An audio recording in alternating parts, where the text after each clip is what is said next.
The bridge was full of cars, many of them Christmas shoppers, when suddenly it began to shake. Charlene Wood was on the bridge at that very moment. When I got to the traffic light here in Point Pleasant, I got the red light. When it changed, I started going up onto the bridge. And just about that time, the bridge started shaking. What is the first thing that happened, Mrs. Fowler, that made you know something was wrong? The bridge was swaying, and we heard a loud noise. And at that point, I thought someone had hit the bridge underneath one of the boats or barges. And I threw my car into reverse, and as I threw it on reverse, the bridge incline came up this way, and as I backed off, when my car stopped on me, my tires was right on the ledge where it broke off. And as I got down, I could see the bridge was falling, and people were hollering and all. How far were you from absolute safety? I'd say over a car length. If I'd have been another car length, I'd have made it. It came down like you'd stack dominoes and give them a push, you know how they'll fold. That's the way it looked like it was folding toward me. We ran back that way to see if there's anything we could do, and we could see there's one big tractor and trailer must have been way back, and you could see it floating. And other things are floating down the river, and these people started to holler in there, and we was trying to help them. There wasn't much you could do. People were screaming. You could hear them hollering for help. The Silver Bridge collapsed catastrophically, completely disappearing beneath the river's waters. 46 people died, making it the worst bridge accident in American history at the time. For days, rescue workers pulled smashed cars and bodies from the river. The question of what caused this bridge to collapse is right now still of absolutely no import to us whatever. It did fall. There are bodies still out there in the river. We are right now interested in getting those bodies recovered from the river. The bridge was gone. There was debris all over the water, and it was so cold. It was the coldest day we had that year. It was the 15th of December of '67. In the following weeks, the Department of Transportation conducted a detailed investigation of the collapse and blamed it on a steel pin that was improperly manufactured. The Silver Bridge was nearly 40 years old, poorly maintained, and had for many years been carrying far more traffic than it had been designed for. Quite simply, they concluded, it was a miracle that the bridge stood for as long as it did. People said it was overloaded, but it wasn't. It was just normal traffic, and there was a snow shower, you know, flurries. It was kind of well, the sun had gone down and all, but never dreaming something like this would happen. It's eerie what took place to cause that bridge to fall. I don't know why. All I can say is a lot of people lost a lot of loved ones. Rumors quickly began to spread that the collapse was connected to all the strange sightings. You look at the Silver Bridge crashing, and people talk about the Mothman as being this banshee before the bridge collapses, telling people that they should be aware something's going to happen. Mothman, 13 months, you know, from the 15th to the 15th, over those 13 months. And as we know from the analysis of the bridge collapsing, it was pin number 13 that collapsed the bridge. Some people theorize that the bridge collapse had been caused by whatever was causing these strange events, and that this has been done as a distraction. Some people said that when everyone's attention was focused on the bridge and the rescue efforts, that a great deal of UFO activity was seen departing the TNT area and had not been seen since. There are also individuals that said they saw the Mothman under the bridge during the collapse. And there was a wino that went down underneath the Silver Bridge, and he said he seen the Mothman. Well, he come up there and reported to George Johnson, the sheriff at that time, and it came out in the paper that so-and-so had seen this Mothman on the bridge. Well, in less than a week, the bridge fell. So it's things like that. What was sighted on the bridge were two men in low Oxfords and black jackets climbing around the bridge. Now I suspect they must have been FBI agents, and I suspect that they knew what I knew, that something was going to happen, but they knew it was the bridge. I didn't know it was the bridge.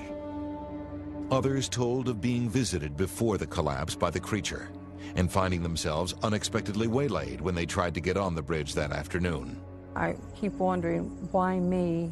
Why was I saved and all, but I believe there was just another purpose for me at this time. Now that it's all over and you look back, what's your thought? Lucky. That's all I gotta say, it's lucky. As the town mourned its dead, the frenzy over the creature abated. Attention turned to grieving and recovery, not prophecy. It was to the point that nobody wanted to talk about it. They wanted to forget it and get on with their lives and pretend it didn't happen.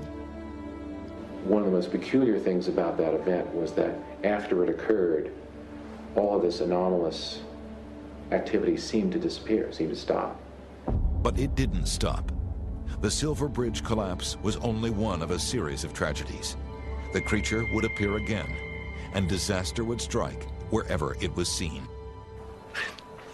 You know, the buildup of energy before something happens, the way your hair stands up before lightning strikes. Right, before something happens. Do you mean that they cause disasters? Why would they need to? All right, then, are they trying to warn me? Their motivations aren't human. After the collapse of the Silver Bridge, the Mothman vanished from Point Pleasant. No more sightings were reported. No UFOs. No strange men dressed in black. Their sudden disappearance lent credence to the notion that it had all been somehow connected to the bridge disaster. And it was almost continuous that these things were being seen, and then it just stopped.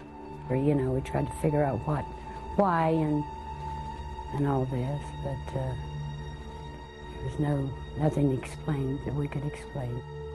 First the flying saucers, then the Mothman, and here the bridge fell. I mean, it was scary. There were 100 sightings in Chernobyl the year the nuclear plant went down. Galveston, 1969, just before the hurricane. They saw it. Some tried to come up with scientific explanations for the Mothman. Skeptics claimed that it was a mass hallucination that had been cleared up by the shock of the bridge tragedy. Others blamed it on a curse placed on the town by a Shawnee chieftain over 200 years before. And a local ornithologist claimed that it had really been just a big bird all along, a sandhill crane. This species superficially matches descriptions of the creature, but eyewitnesses disagree. Wrong color, too skinny. I've seen pictures of sandhill cranes on TV, and no. In my opinion, Professor Smith from West Virginia University was 100% wrong. Various college professors tried to say that it was a stork or something dumb like that, and some people said it was a giant owl. Well, I've seen large owls, but I've never seen an owl that as big as a man. It was also later revealed that the TNT area, where many of the sightings took place, had been horribly polluted. Many of the ingredients that had gone into making the munitions had been dumped and left to seep into the local ponds. In the 1970s, scientists declared the area an environmental disaster. It is still one of the top EPA Superfund cleanup sites. So some wondered if perhaps the creature was some sort of mutant bird, an abomination caused by the horrible effects of toxic waste.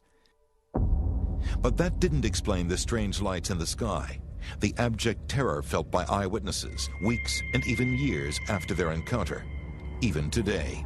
You know what you saw. You know, you saw it. But what was it? Where did it come from? These are questions you ask yourself all the time.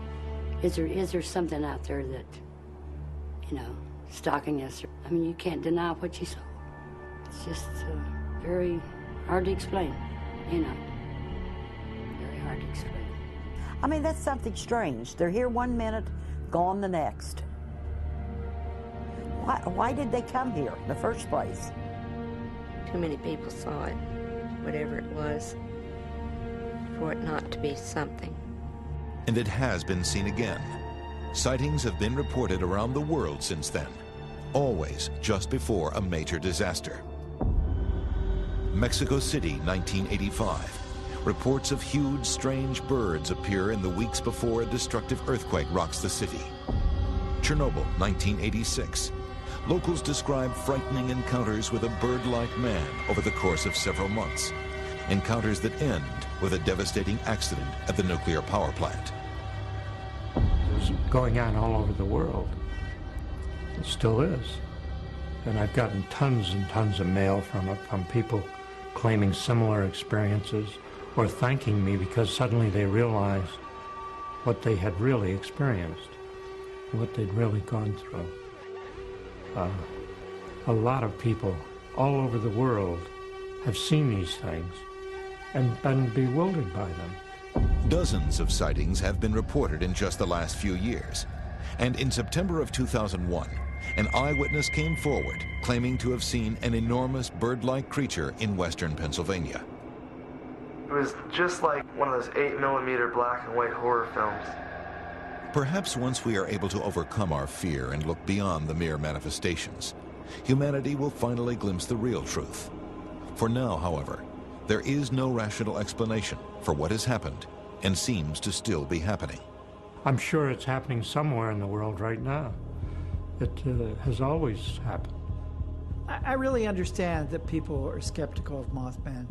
I would be, you know, if I hadn't been doing this for 40-some years. But for these folks, they interacted with an extraordinary situation that they couldn't explain. And we know from looking at those folks, talking to them, looking at their histories, looking at the whole framework that Mothman fits in, that something very real happened there. We don't know what it is, perhaps, but we know it was real. The only thing I'd have to say is keep an open mind, because someday it could happen to you. And then if you try to tell somebody, what are you going to do if they laugh at you? Or if they call you a kook, that you're imagining, or you're trying to cause chaos, but it actually did happen. What if? And if's a big question. Point Pleasant and around the world, it's been seen before, and it will be seen again. What will you do if you see it? Will your friends and family believe you? Will you believe yourself? The unknown is out there. The universe does not exist as we think it exists. And we don't exist as we think we exist.